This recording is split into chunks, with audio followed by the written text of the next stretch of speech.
Muy buenas noches. Reciban un cordial saludo por parte de quien está en este momento dirigiéndose a ustedes, Doménica Cuello.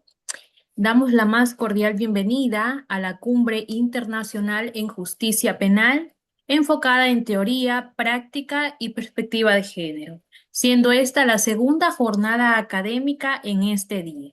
Agradecemos profundamente su presencia, estimados estudiantes y profesionales del derecho, quienes se encuentran conectándose a esta plataforma de Zoom, como a su vez también por nuestra página oficial de Facebook Live, por lo cual también los invitamos a compartir esta cumbre en sus redes sociales para que más personas también puedan participar de esta formación académica jurídica. Les animo y les hago la extensiva en este momento a que todos ustedes puedan encender sus cámaras para mantener una interacción más dinámica y cercana con todos los participantes y a su vez con el ponente en esta sala de Zoom en esta noche. Dicho esto, me complace dar la más cordial bienvenida al doctor Alfonso Zambrano Pasquel, distinguido jurista ecuatoriano, que abordará un tema de enorme trascendencia social, como lo es la violencia de género, desde un enfoque criminológico y de política criminal. Su intervención en esta noche nos permitirá profundizar en una problemática que interpela a la sociedad y al derecho contemporáneo. Y para que ustedes puedan conocer más acerca de la destacada trayectoria académica y a su vez profesional del doctor Zambrano, tenemos que él es abogado por la Universidad Laica Vicente Rocafuerte de Guayaquil, como también es profesor de Derecho Penal, Procesal Penal, Criminología y Política Criminal. A su vez, posee estudios de posgrado en Derecho Constitucional y también el doctor ha publicado 66 libros en Argentina, Chile, Colombia, Perú y Ecuador, como también tiene otros libros en prensa en la actualidad. Y finalmente, el doctor Zambrano actualmente es profesor de posgrado en la Universidad Central del Ecuador, como también en la Universidad de Guayaquil. Dicho esto, me permito, estimado doctor Zambrano, cederle el uso de la palabra para que pueda dar inicio con su disertación en esta noche. Sea usted bienvenido. Muchas gracias. Muy buenas tardes, muchísimas gracias a Doménica por la posibilidad de conversar sobre un tema, voy a empezar por decir que no es nuevo, pero probablemente hoy se ha hecho más visible. Ya hoy se manejan estadísticas, hay enfoque no solo jurídico, también criminológico, sobre el tema de la violencia de género, que la posibilidad incluso de referirnos si para hablar de violencia de género necesariamente se demanda o se requiere eh, que se trate de una mujer que haya nacido biológicamente como mujer, porque en los tiempos que se viven hay la generación, con todo por supuesto el respeto, la generación trans, entonces personas que deciden cambiar de sexo, que se inscriben con el cambio de sexo. Y eso también presenta, conforme podré referirme brevemente, una discusión de quienes sostienen que solamente si nació como mujer puede hablarse de un delito de violencia de género, pero no con respecto a aquellas personas que se crean mujeres o que se inscriban como mujeres. Fíjense, ese es un tema que hoy sí abarca la discusión y a la final no nos ponemos de acuerdo, es parte de la democracia en la discusión académica y doctrinaria también. Ay, puedo organizar respuestas en algunos niveles. Puedo referirme a una evolución histórica, conceptual, el alcance penal y criminológico de la violencia de género. Algunos datos que es importante manejar, datos comparados con especial atención a Ecuador. Hay tasas actuales que deben ser verificadas en fuentes internacionales y en fuentes nacionales antes de incluso de tener conclusión, porque me adelanto en decirles, a veces se escucha expresar, En Ecuador es victimizada una mujer en acto de violencia de género. Se dice que a cada 24 horas una mujer es victimizada en Ecuador.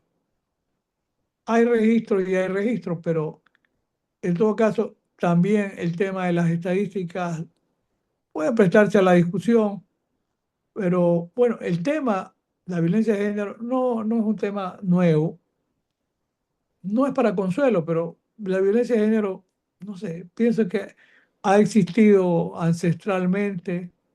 No estoy pensando, pero igual, si alguien quiere recordar, a ver, ¿qué pasaba? Se ven, por ejemplo, grabados en algunas cuevas muy antiguas y donde aparece un hombre maltratando a una mujer o alándola por los pelos, ¿ya? Y está registrado a veces en una cueva que no sé, tiene miles de años. ¿Que ha sido bueno? Me refiero al ejercicio de la violencia contra la mujer. No, siempre tendrá que ser condenado. Pero no es un tema nuevo. ¿Qué es lo nuevo? Lo que llamo la visibilización. Se hizo visible. Antes era invisible. Y entra la discusión jurídica, se manejan las estadísticas y las aproximaciones criminológicas. Y como yo digo cuando hablo sobre el tema de aspectos criminológicos, la criminología nos puede esbozar los factores desencadenantes de la criminalidad, pero luego nos quedamos con la inquietud, bueno, ¿y qué hacemos? Para eso sirve la política criminal, que debe establecer mecanismos de prevención, de respuesta.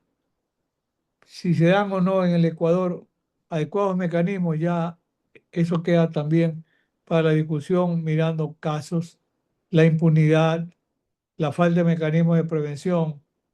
Y, y hemos vivido también en Ecuador una cultura de violencia contra la mujer que a veces ha parecido normal. Normal. Eh, el reconocimiento moderno de derechos de las mujeres en realidad se acelera en el siglo XX. ¿Por qué? Porque ya aparece el sufragio femenino, la igualdad civil, el acceso a la educación, trabajo y participación política, que eran temas tabúes antes del siglo XX. En el plano internacional estamos ya mirando ya a la presencia de organizaciones y de declaraciones, de convenios, etcétera. Habría que pensar la declaración de CEDAW de 1979, la declaración de Naciones Unidas que es de 1993, y ahí se habla de violencia contra la mujer. Hay un convenio muy importante, el de Belém do Pará de 1994 para nuestra América.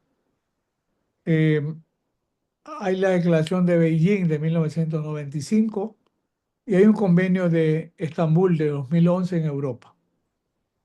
La Declaración de Naciones Unidas de la ONU de 1993 definió la violencia contra la mujer como todo acto de violencia basada en género, que cause o pueda causar daño físico, sexual o psicológico, en la vida pública o privada.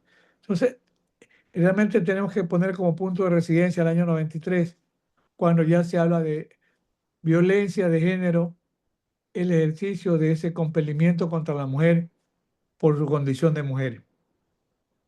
En sentido amplio, penal y criminológico, hay una gama de delitos de violencia de género. Voy a enumerarlos.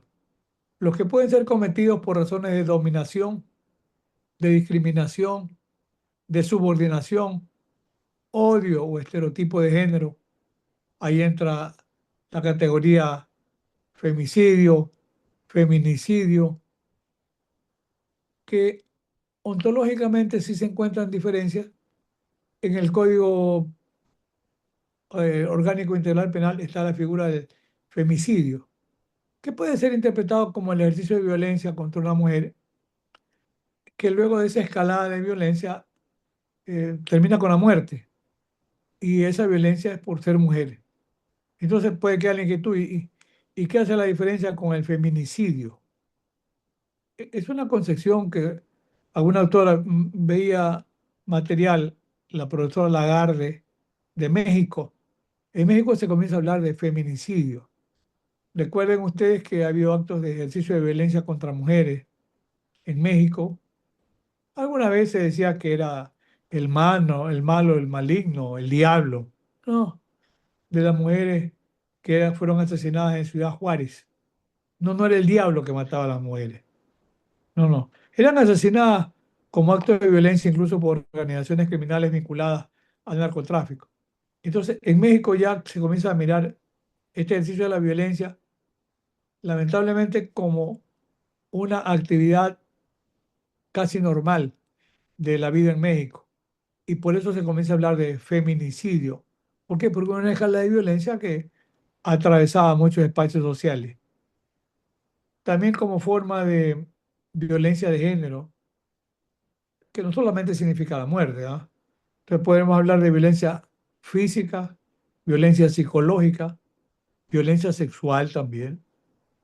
En la violencia sexual, la violación, el acoso, la persecución, la trata con fines de explotación sexual, la violencia intrafamiliar, la mutilación genital.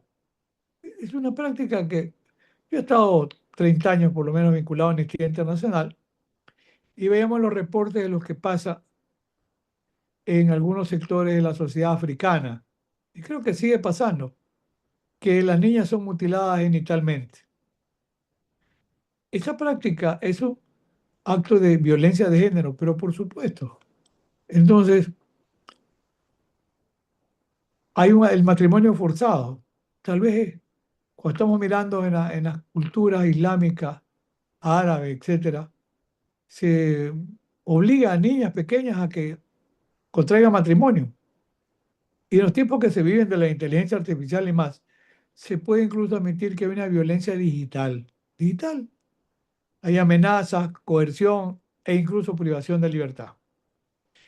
El núcleo histórico es la violencia contra mujeres y niñas, pero una concepción amplia de violencia basada en género, y aquí el punto que hace un momento mencionaba, eh, cuando estamos hablando ya de una violencia por razones de género, puede incluir también a las personas trans, homosexuales y otras personas LGBTIQ, cuando el ataque se produce por identidad de género, expresión de género u orientación sexual.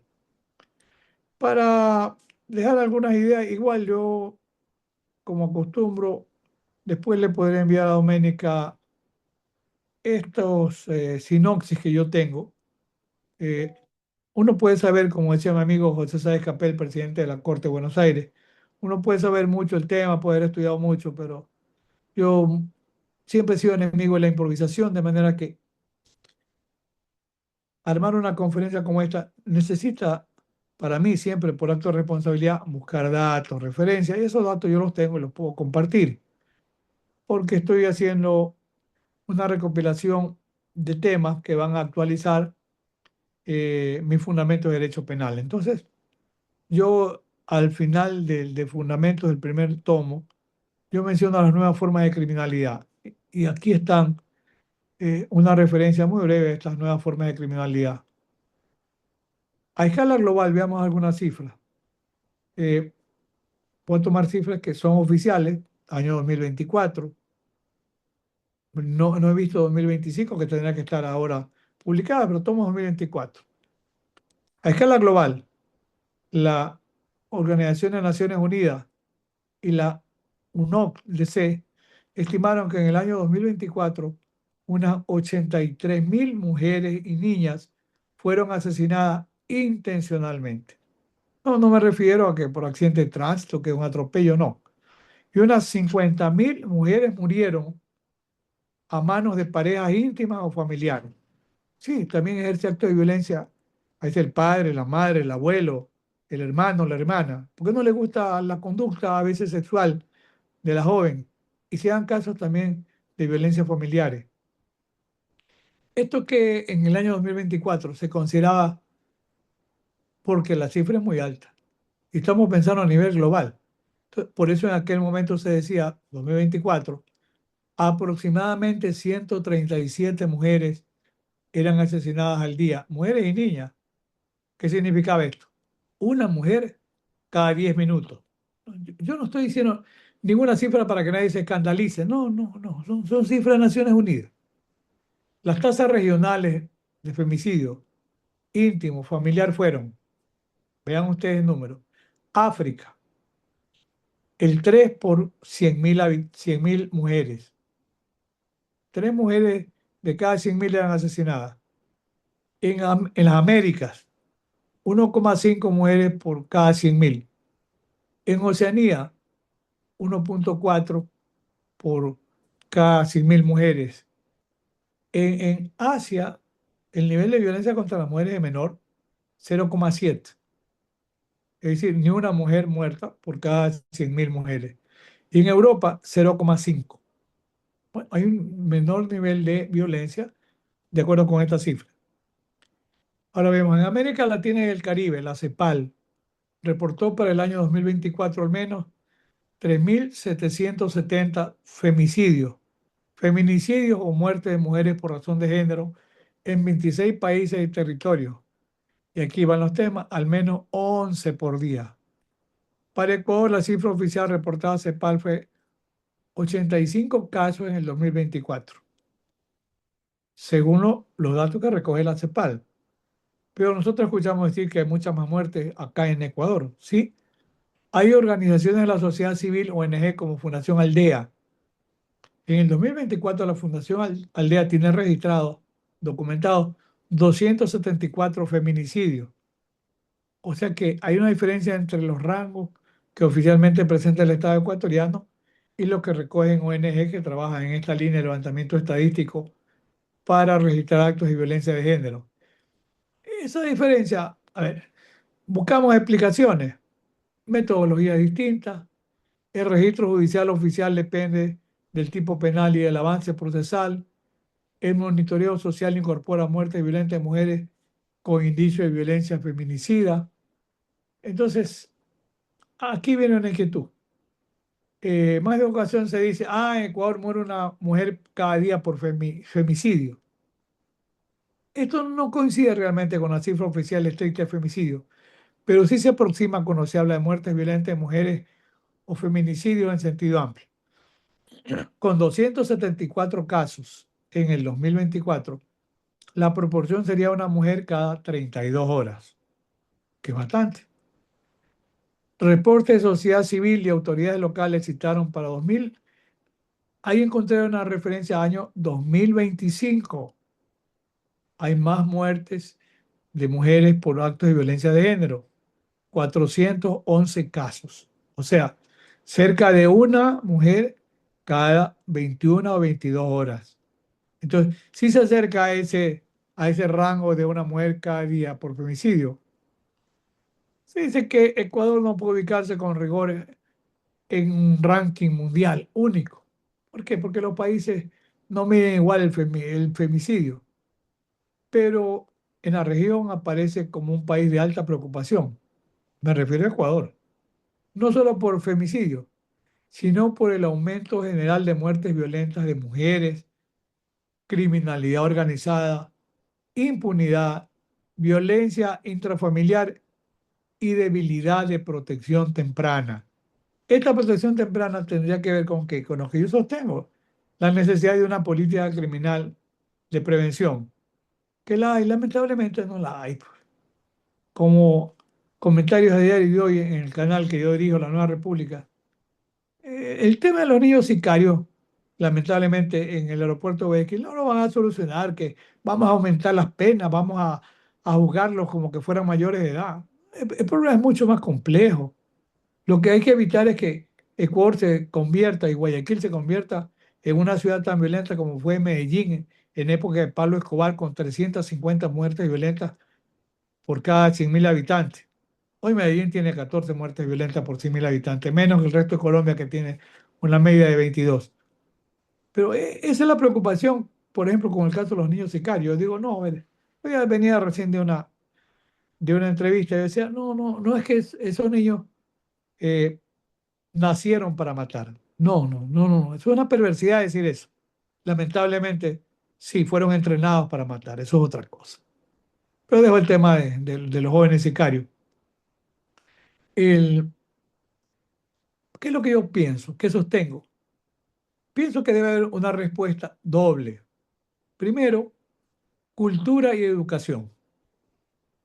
Y es una propuesta de política criminal, claro, porque ya vemos las cifras, los datos, los actos de violencia. Bueno, ¿y luego qué? ¿Qué hacemos? ¿No? Hay que tratar de montar. Hemos sido muchos criados y alimentados en una cultura de machismo. No lo digo despectivamente, es la realidad. Entonces, ese machismo tiene que trabajarse en la línea de ser desmontado. Por eso los estereotipos, dependencia económica. La dependencia económica también crea subordinación y eso puede ser un motivo de violencia, sin duda. Normalización del control masculino y violencia digital. Con un teléfono celular, con una tablet, con una computadora, fácilmente se llega a expresiones muy graves de violencia digital, que pueden significar violencia de género. Entonces, hay que establecer mecanismos de prevención, sí. Por eso hablamos primero, cultura y educación. Y el otro segmento, sistema penal. Un sistema penal eficaz, que significa que investigación temprana, medidas de protección reales. ¿Cuántos casos escuchamos que a veces se queja la madre porque la jovencita fue asesinada por su pareja y dice, yo acudí hay comisarías para protección de la mujer, pero son más simbólicas, algunas sí, pero no es la realidad que hay un gran mecanismo de prevención. Y porque se escucha alguna madre reclama y dice, yo fui a buscar protección para mi hija jovencita. Me dijeron que el caso no era tan grave, que, oye señor, le dio un chirlazo hoy día, no se ande quejando, le aló el pelo, no sé, le quemó un cigarrillo, pero no, a veces eso pasa, además a veces parece que les gusta también que las maltraten, ojo, pero esas son reacciones de la vida normal que nos toca experimentar. Entonces debe haber medidas de protección reales.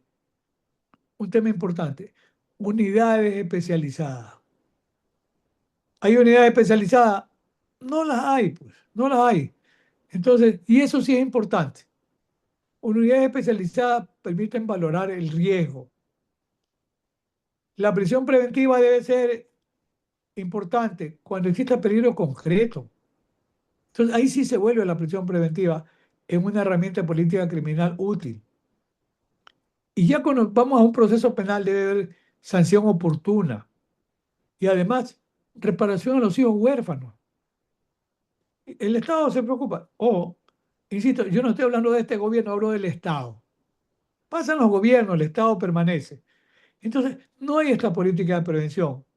Por eso puedo decir en este momento yo, más penas sin prevención no bastan.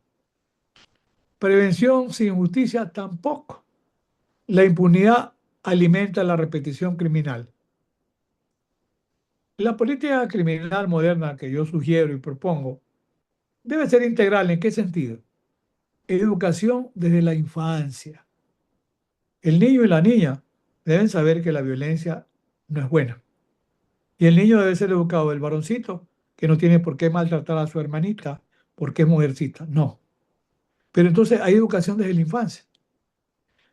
Hay que propender a una autonomía económica de mujeres para que las mujeres por la relación de dependencia y subordinación tampoco sean maltratadas. Pero es la sociedad que vivimos, ¿no? Entonces, si el macho, le pongo entre comillas, es el que recibe los recursos, entonces el macho se cree con capacidad para maltratar a la mujer porque él es el que pone la plata.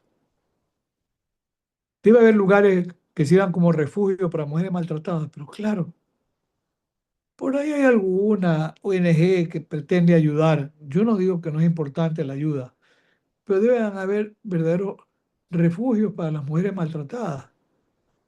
Los botones de auxilio sí sirven, son mecanismos de prevención para que haya una respuesta inmediata. Debe haber también fiscalías especializadas, jueces capacitados, datos unificados. Debe haber un control de armas, claro. Un hombre de conducta violenta, bajo el argumento de que hay la legítima defensa, porque el nivel de inseguridad y la cantidad de muertes que son reales cada día, entonces quiere exigir que, por ejemplo, se le dé un permiso para un porte de armas, pero posiblemente ese ciudadano no tenga las mejores aptitudes para estar legitimado y tener un porte de armas. Algo importante, el tratamiento obligatorio de agresores y protección a las víctimas trans y LGTB. Y es importante, hay que tener protocolos para detectar la escalada antes del femicidio, porque, mire, cuando uno ve material que aparece en el tema del femicidio, que no es que se produce en un solo momento, sino que hay una escalada. Un día le da un golpe con la mano abierta, otro día le da un puñetazo, otro día le rompe un brazo. Es decir, en el femicidio hay una escalada de violencia, no es un hecho abrupto, hay un proceso. Entonces, hay que también mirar el tema de la violencia de género, hay que acercarnos a la criminología del riesgo y política criminal preventiva en este siglo XXI. ¿Cuál es la propuesta? Hay que vincular criminología, victimología, prevención y mirar el derecho penal comparado. Ese es un tema que hoy ocupa un lugar central en América Latina. En Europa hemos destacado que no hay esos niveles de violencia de género, pero están los organismos internacionales que se preocupan por el tema. Durante décadas, la violencia de género fue analizada casi exclusivamente como un problema de derecho penal o de violencia intrafamiliar. Hoy que sabemos que se trata de un fenómeno mucho más complejo, en el que hay factores culturales, familiares, económicos, psicológicos, educativos y criminológicos. Por eso, la tendencia moderna es abandonar la visión puramente represiva y avanzar hacia una política criminal integral. Veamos, desde la criminología, podemos identificar al menos 5 grandes enfoques explicativos. Una criminología feminista que estudia las relaciones históricas de poder y subordinación de la mujer en sociedades patriarcales. Esa es la realidad de la historia que nosotros podemos revisar, estudiar, leer, etcétera. Hay la teoría del aprendizaje social. ¿Esta a dónde se dirige? Estudia las relaciones históricas de poder y además, de acuerdo con la teoría del aprendizaje social, la violencia se aprende y reproduce en el entorno familiar y comunitario. Lo que yo les comentaba hace un momento. Si el niño educado, el varón, y el varón puede maltratar a la niñita, a la primita, hay una cultura, un entorno familiar de tolerancia. Y lamentablemente este mensaje negativo también llega a la comunidad. Las comunidades también tienen un desarrollo de una cultura machista. Y no lo digo despectivamente, en absoluto. Es que hay que ser autorreflexivos para hacer algún aporte positivo. En la teoría de los controles sociales, ¿qué nos explica? Cómo la ausencia de límites familiares, educativos y comunitarios facilita conductas violentas. Esas son las realidades. Hay estudios hoy sobre masculinidades violentas. Analizan, ¿qué analizan? Modelos culturales que identifican la masculinidad con dominación, control y agresividad. Y algo que yo apunté al desarrollar estas ideas, la llamada criminología del riesgo. ¿Qué es eso? Es un enfoque criminológico que procura identificar factores predictivos de escalamiento de la violencia antes de que se produzca el femicidio. Por eso yo hablé de que es necesario que las alertas se prendan oportunamente. Usted puede decir, oiga, sí, lo que dice el doctor Zambrano es simpático, es la teoría, pero el Ecuador es un país donde así no funcionan las cosas. Bueno, no funcionan, es verdad, pero tienen que funcionar. No vamos a aplaudir la violencia de género, no, no. Hay que trabajar para tratar de frenar la violencia de género. En este último enfoque, la criminología del riesgo, que busca evitar la violencia antes de que se produzca el femicidio. Este último enfoque tiene una gran importancia hoy. La experiencia comparada demuestra que el femicidio rara vez aparece de manera repentina, lo que decía hace un momento. No es que, hoy día fue y la mató, femicidio. No, no. Tiene que haber una escalada de violencia. En la mayoría de los casos existe una secuencia previa de señales de alerta. ¿Qué dicen los expertos? A ver, veamos.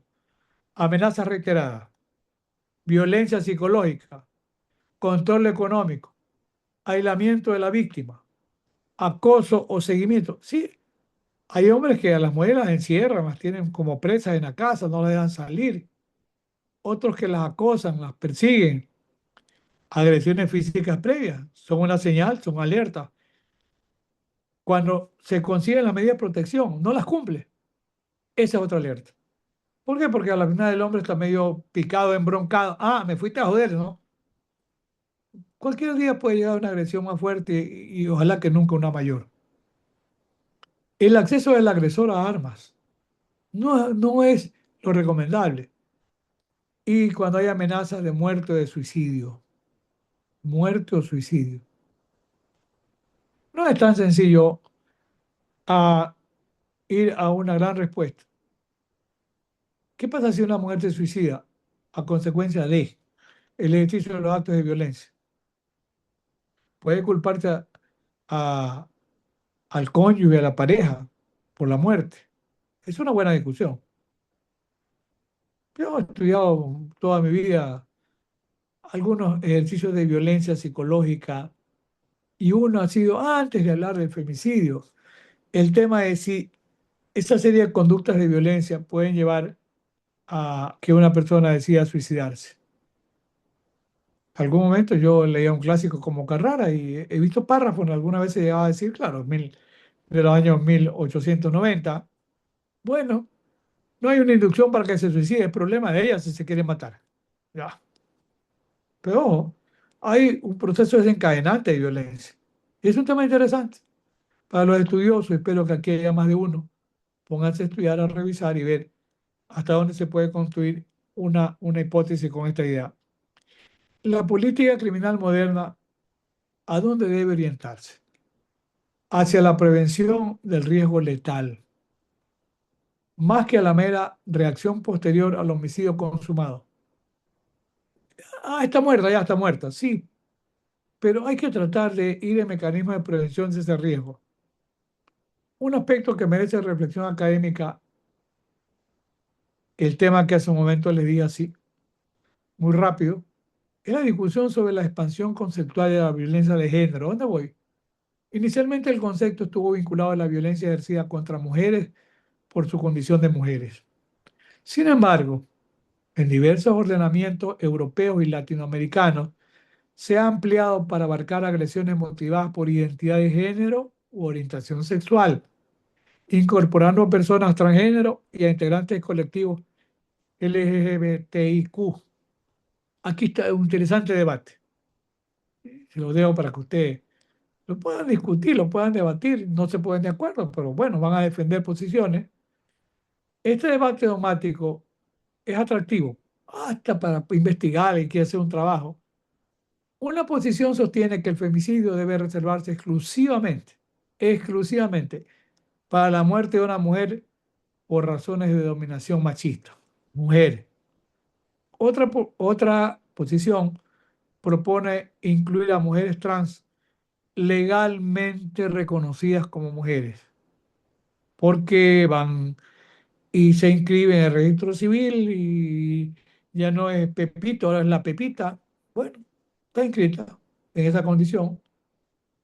Eh, una tercera corriente considera que deben crearse figuras penales autónomas para los crímenes motivados por odio hacia la identidad de género, evitando ampliar excesivamente el concepto tradicional de femicidio. Ahí están las tres posiciones.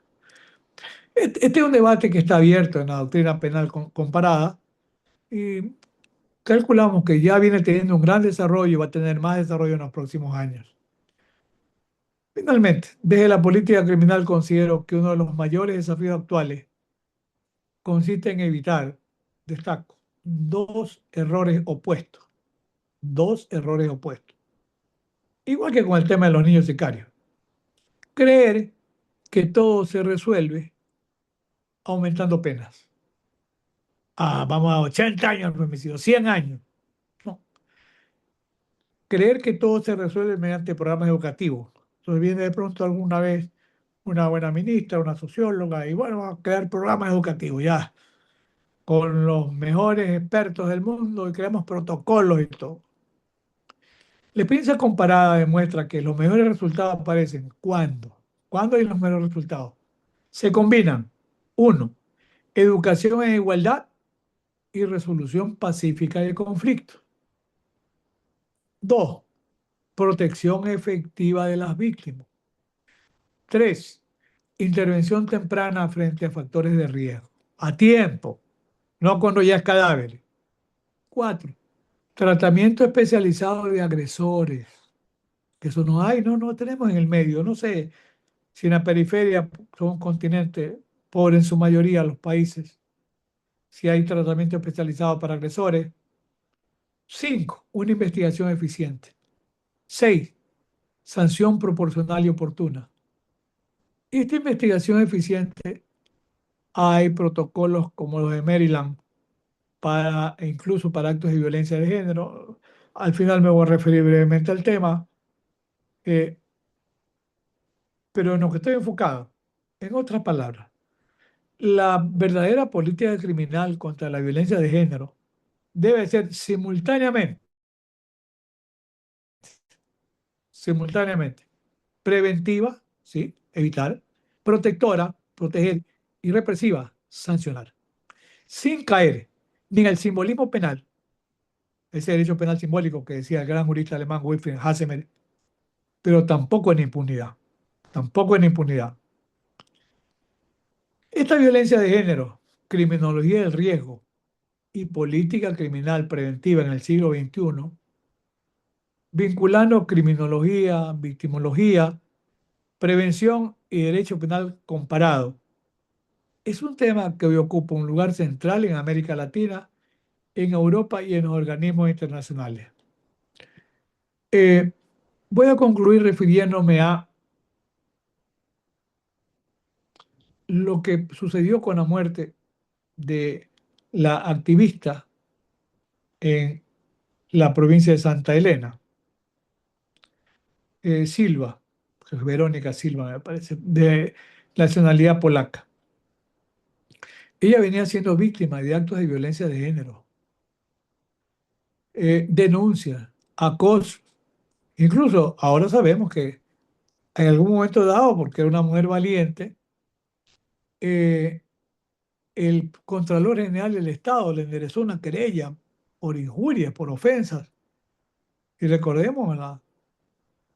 Por decirlo de una manera suave, la equívoca intervención del ministro Reimer se convirtió en psicólogo, en todólogo, dijo no, tenía cuadros que revelaban una tendencia al suicidio y se suicidó. Él la suicidó, ¿sí? Y ahora está, y han aparecido ya, miren, si se hubiese tratado de una mujer ecuatoriana, probablemente ya estaría archivado el caso. Y nos quedaríamos con la autopsia de que se suicidó. Pero como es una ciudadana polaca, el gobierno de Polonia ha pedido una investigación, incluso con expertos internacionales, que ya se han hecho presentes, que han pedido la exhumación incluso del cadáver, porque el ministro Reimer llegó a decir algo como esto. Ella dejó un mensaje a la pareja sentimental, despidiéndose. ¿Qué despidiéndose? Lo trata coloquialmente, hola, ¿qué tal, amor? Según Reimer dice que ya se está despidiendo, se va a matar. Mentira, eso no dice el mensaje. Y una persona que se va a suicidar pone a calentar a fuego lento la comida. Y ella tenía que ir a ver a sus hijitas, pero como estaba haciendo otra gestión de trabajo, le pide a su pareja que vaya a ver a las niñas. Y él las va a ver. Y cuando llega a la casa, pues encuentra con que estaban las llaves por afuera, el candado, etcétera, en montañita. Y hoy los elementos iniciales están apuntando en que en realidad fue un asesinato. Y pienso que podría bien enclavarse en la idea de la violencia de género. Hay protocolos como los de Minnesota que permiten examinar elementos, indicios de violencia de género, eh, incluso de violencia en general, en caso de muertes violentas. La investigación está ahí, ha avanzado, pero yo quería darles estas reflexiones porque me parece interesante que no se pierda la historia de lo que pudo pasar en el caso de esta ciudadana que llegó al Ecuador. En principio, alguien ha dicho, bueno, ¿y por qué no se fue si estaba siendo amenazada? Ella trató de viajar, pero tenía la situación de que el papá de las niñas, que es un ciudadano brasileño, no dio la autorización para que puedan viajar las niñas con la mamá. Y ella sí se sentía amenazada y había dejado más de una intervención, una conferencia, etcétera, indicando de que ella tenía, por su trabajo, tenía enemigos a quienes que habría que investigar. Ella había denunciado algunos de los atracos en la provincia de Santa Elena, como la venta fallida de 92 hectáreas y en La Libertad. Y gracias, que quería comprar esto una señora o señorita que por ahí no sé, se dedica, trabaja en una cafetería. Y entonces, como tenía algunos millones de dólares para pagar la tierra. ¿Ya? Y al parecer, atrás de esta compradora, que era no lo digo efectivamente, es la figura, era una testaferra, se pretendió comprar y en buena hora por las denuncias se dio marcha atrás. Y había otros temas zonas de manglares. Recuerden que alguna vez en Olón se quisieron robar el manglar de Olón para construir unos edificios allí, en zona de reserva, en zona ecológica. Y en todos esos momentos estuvo en la cancha eh, la ciudadana Silva, polaca. Eh, pero bueno, ahí está el tema y ojalá que se pueda investigar. Había algún otro periodista que también iba en la línea de las denuncias, a él lo asesinaron, lo mataron. Hay grabaciones de una motocicleta que al parecer es la misma que se utilizó para el sicariato en contra del comunicador peninsular, pero son los tiempos que vivimos. Yo quiero concluir recordando, hay material y yo creo que me quedan 5 minutos, me parece que sí, si están los 5 todavía para referirme a algunas figuras importantes, recordando personas que yo he conocido en vida, Alda Facio, a Rosa del Olmo de Venezuela y a Carmen Anthony. Son precursoras en el trabajo del tema de la violencia de género en contra de las mujeres. Esto de referente permite conocer la evolución no solo de la criminología crítica latinoamericana, sino además la incorporación de la perspectiva de género al análisis del control social y del sistema penal. Alda Facio trabajó, ella nació en Costa Rica, trabajó para la Nueva Naciones Unidas. Hizo una contribución decisiva al demostrar que el derecho aparentemente neutral podía reproducir formas de discriminación contra las mujeres. El trabajo de Alda Facio, yo la conocí a los 40 años, puede ser. Trabajó con el ANU posteriormente en organismos internacionales. Permitió consolidar la idea de que los derechos de las mujeres son derechos humanos y que la violencia contra las mujeres constituye una violencia de derechos humanos. También desarrolló metodologías para analizar el derecho desde una perspectiva de género y denunciar lo que decía la profesora Alda Facio, el androcentrismo jurídico. Androcentrismo jurídico. Una de las tesis más influyentes, decía Alda Facio, lo que hemos comentado hoy, no basta con reformar las leyes. Era necesario transformar también las prácticas institucionales, la cultura jurídica y los mecanismos reales de acceso a la justicia. Una querida amiga mía, la profesora Rosa del Olmo, es un referente en la criminología crítica latinoamericana. Ella tiene un lugar excepcional. La obra de Rosa trascendió el estudio de la delincuencia tradicional y Rosa se concentró en qué? En estudiar los procesos de criminalización, el poder punitivo y la selectividad penal. Fue una de las primeras voces en América Latina que cuestionó la llamada guerra contra las drogas, denunciando como muchas políticas criminales terminaban castigando a los sectores más vulnerables sin afectar las verdaderas estructuras del poder criminal. Y Rosa del Olmo insistía en que la criminología no podía limitarse a estudiar al delincuente. Debía estudiar, ojo, lo que decía Rosa, también al Estado, a los mecanismos de control social y a las formas de producción de la criminalidad. Fue una de las grandes impulsoras de la criminología latinoamericana, al igual que Lolita Nillar de Castro. Y para concluir, Carmen Anthony trabajó mucho con el tema e ideas de mujer, sistema penal y control social. La profesora Carmen Anthony, que había nacido en Chile, luego por la dictadura de Pinochet, ella pide refugio y se va a trabajar a Panamá. Yo la conocí en las múltiples reuniones del Grupo Latinoamericano de Criminología Crítica y Comparada. Carmen Anthony desarrolló una línea de investigación particularmente importante sobre la mujer en el sistema penal. Los trabajos de Carmen demostraron cómo las mujeres experimentaban una doble victimización, como víctimas de violencia y como usuarias de sistemas de justicia construidos históricamente de parámetros masculinos. Además, estudió con profundidad la criminalidad femenina, el encarcelamiento de mujeres, las desigualdades estructurales y los efectos diferenciados del castigo penal. Fue tan importante soporte para mostrar que la igualdad formal ante la ley no siempre se traducía en igualdad real ante la justicia. Cuando uno revisa hoy la producción académica sobre violencia de género, feminicidio, victimología femenina o acceso a la justicia, es fácil olvidar que muchas de las categorías que hoy parecen evidentes fueron construidas precisamente por académicas como Carmen Anthony, la profesora Rosa del Olmo y Ala Fascio. Antes de los trabajos de estas tres precursoras, como yo le llamo, a estas grandes mujeres criminólogas, la violencia intrafamiliar era considerada un asunto privado.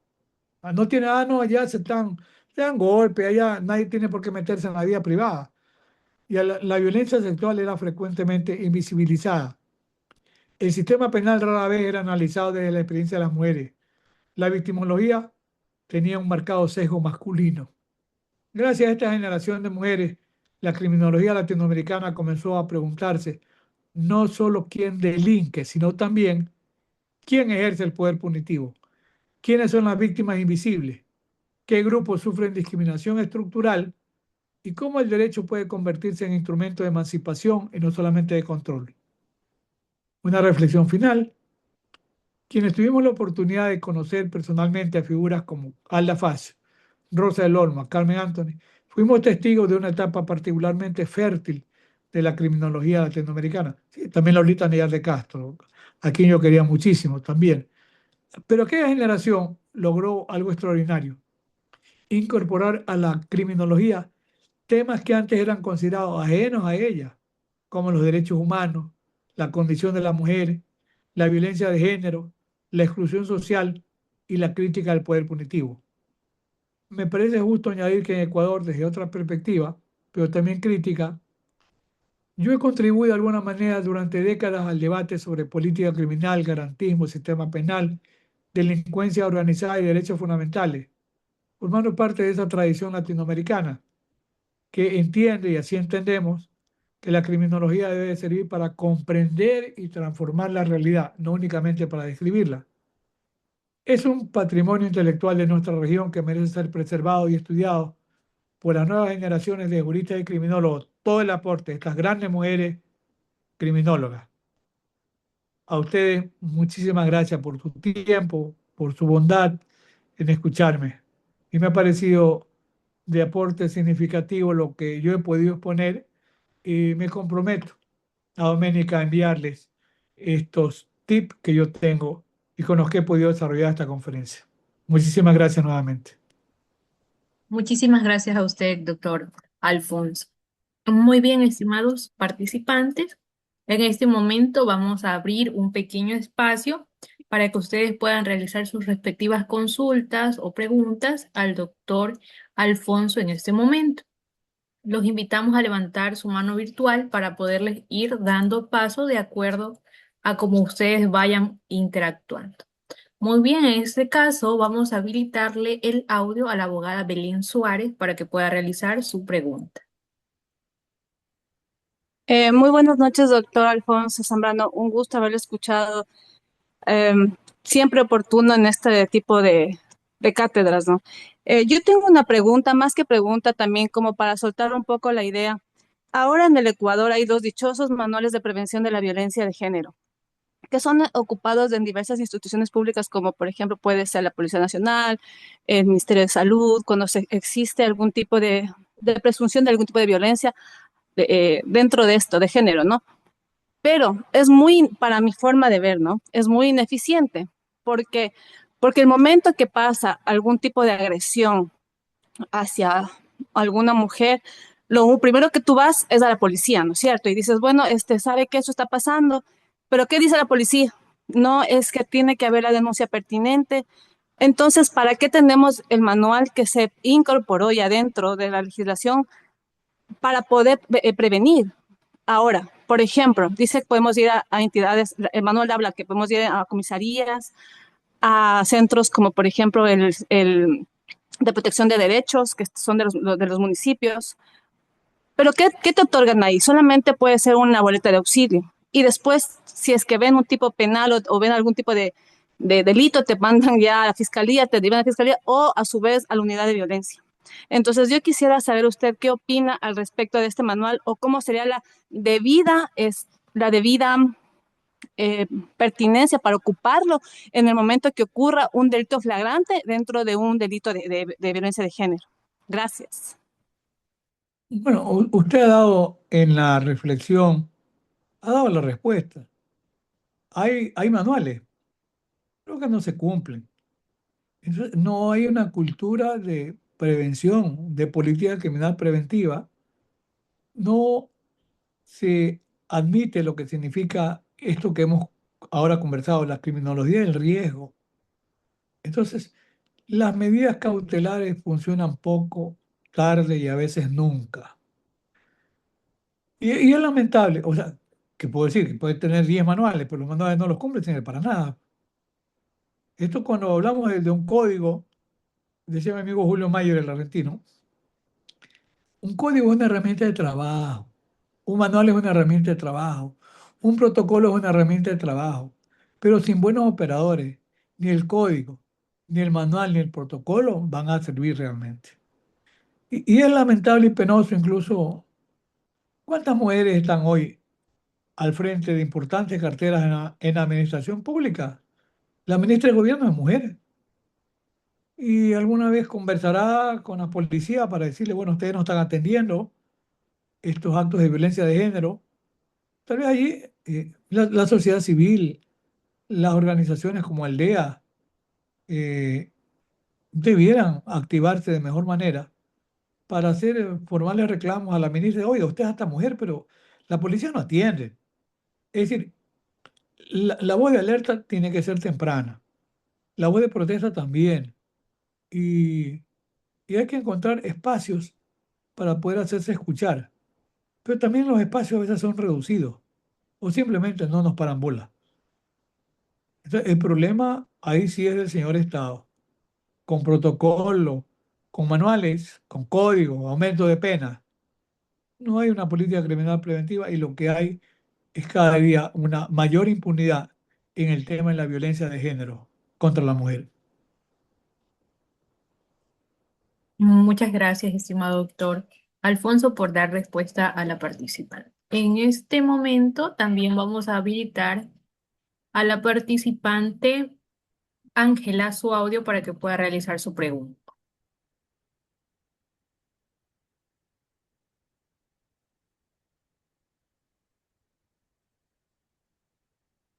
¿Tiene habilitado el audio, estimada Ángela?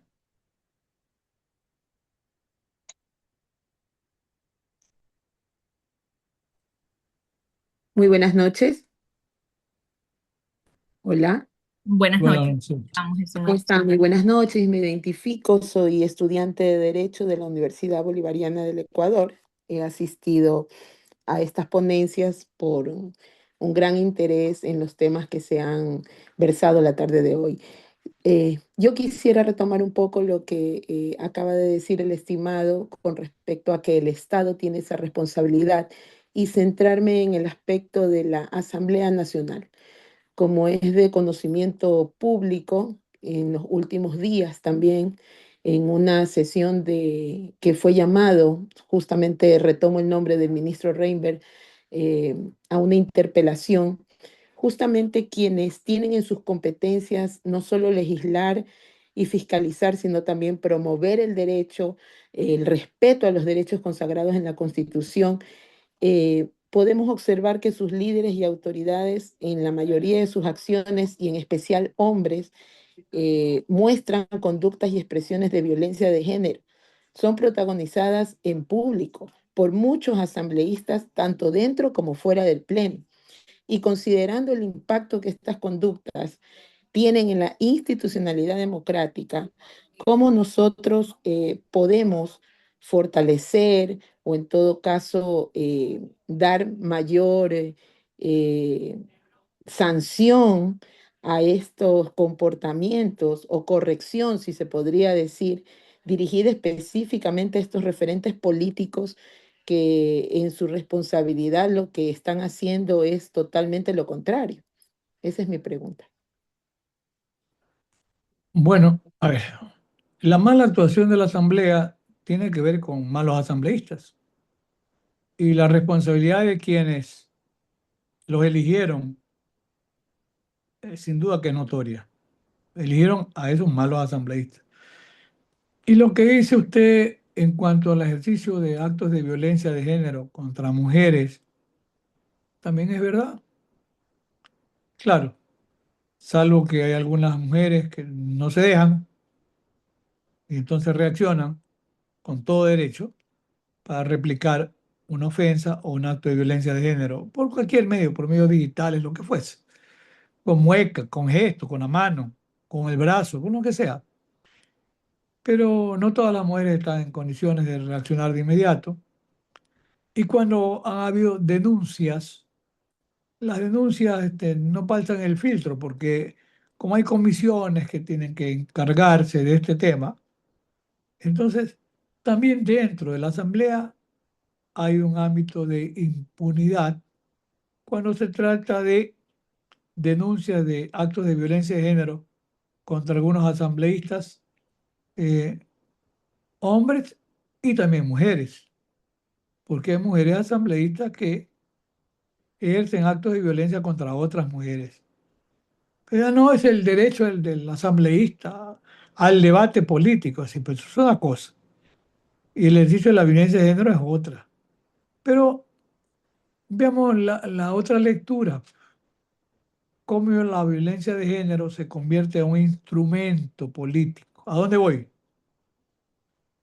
Al alcalde de Cuenca lo tiene en el banquillo, ya está suspendido en el ejercicio del cargo, no puede ir a la reelección. Fíjense ustedes cómo ese discurso legítimo de violencia de género ha sido manipulado y ha ido a crear falsos positivos, precisamente en esta época, que estamos en una época seguramente ya de campaña electoral, para banquear a algunos opositores políticos utilizando la categoría de violencia de género. No, no es esa la idea, pero ¿qué es lo que nos queda? Cuando tenemos espacio, cuestionar esas actitudes, repudiarlas y, y bueno, y tratar de no equivocarnos otra vez, llevando esa pésima cantidad de malos asambleístas. Nada más. Muy bien, doctor Alfonso. En virtud de que no tenemos más manos levantadas por parte de los participantes y de no haber preguntas, procedemos a cerrar este espacio de ronda de preguntas. No antes, estimado doctor Alfonso, pedirle a usted nos pueda ayudar para sortear lo que es un libro jurídico con los participantes presentes en esta sala de Zoom, para lo cual la metodología será la siguiente. Por parte de usted va a realizar una pregunta y acto seguido los participantes van a levantar la mano virtual y la primera persona que levante la mano virtual tendrá el derecho al uso de la palabra para que pueda responder a la pregunta planteada por usted.